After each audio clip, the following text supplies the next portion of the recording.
And now, SacK's San Francisco Taxi. Rose's 10 Commandments. Over the many long rides that we've shared together, you've read much ado regarding your driver's introduction to this lively street vocation by way of cab school.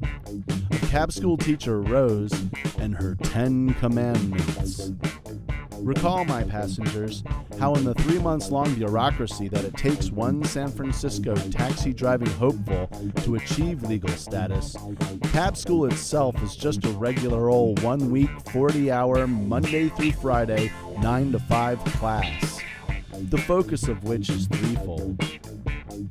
In class, about a third of my crew's time was spent learning about each and every one of the many arcane, municipally concocted taxi regulations, courtesy of the San Francisco Municipal Transportation Agency, as well as several federal regulations to boot, a la the Americans with Disabilities Act, why you can't put your passenger's seeing eye dog in the trunk, etc.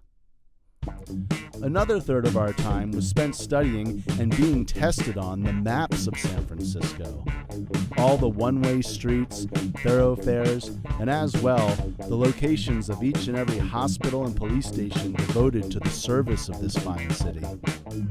Yet, most importantly, every pupil was to memorize one address in particular, out in Bayview, 1300 Evans. For this was the address of the only United States post office which would remain open in San Francisco until midnight every year on April 15th. A post office to which you, a San Francisco taxi driver, was assured that you would be traveling to and fro on this date, repeatedly into the late hours, as ferrying every tax return procrastinator from miles around until your cab turned into a pumpkin. Oh, the last third? Well, after Rose's lesson on how taxi drivers were the second most assaulted vocation in North America, after 7-Eleven cashiers and before police officers, this third of our class time was spent studying hard on how to not get killed, and what to do in the unfortunate event that you were. Yes, Rose, the great surrogate mother who had birthed all of us classmates into this new absurd world of driving the streets of San Francisco for pay, spent this third of the class time on her gospel, preaching Rose's 10 Commandments.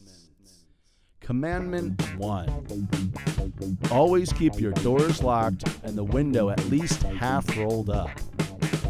Commandment 2.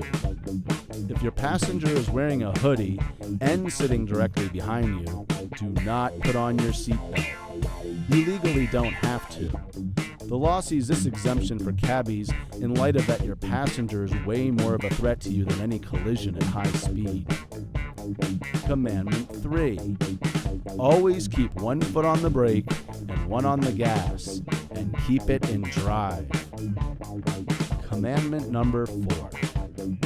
If a passenger's drop is in an alley, always back into the alley. Also, refer back to Commandment 3. Commandment 5. Never drive until your fare gives you an exact destination. Commandment 6.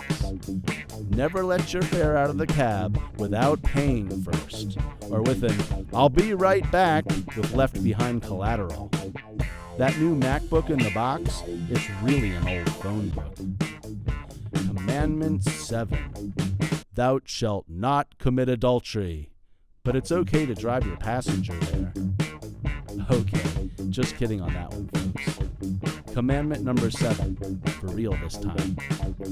When cruising a street festival for fares, roll along a parallel street high above the festival. Drunks don't walk uphill very far in search of a cab. Commandment 8. Always stop a few feet before your flag, so you can first judge how drunk they are by how badly they're stumbling, thus giving you ample time and space for the getaway. Commandment 9. Never speed, make an illegal U-turn or an illegal left, run a red light, or break any traffic laws whatsoever just because your fare is in a huge hurry. They wouldn't be taking a cab in the first place if they weren't. And no tip, no matter how large, is worth more than your livelihood. And lastly, folks, commandment number 10, and one that I think we should all heed, taxi driver or no. Always keep one eye on the road and one eye in the rear view.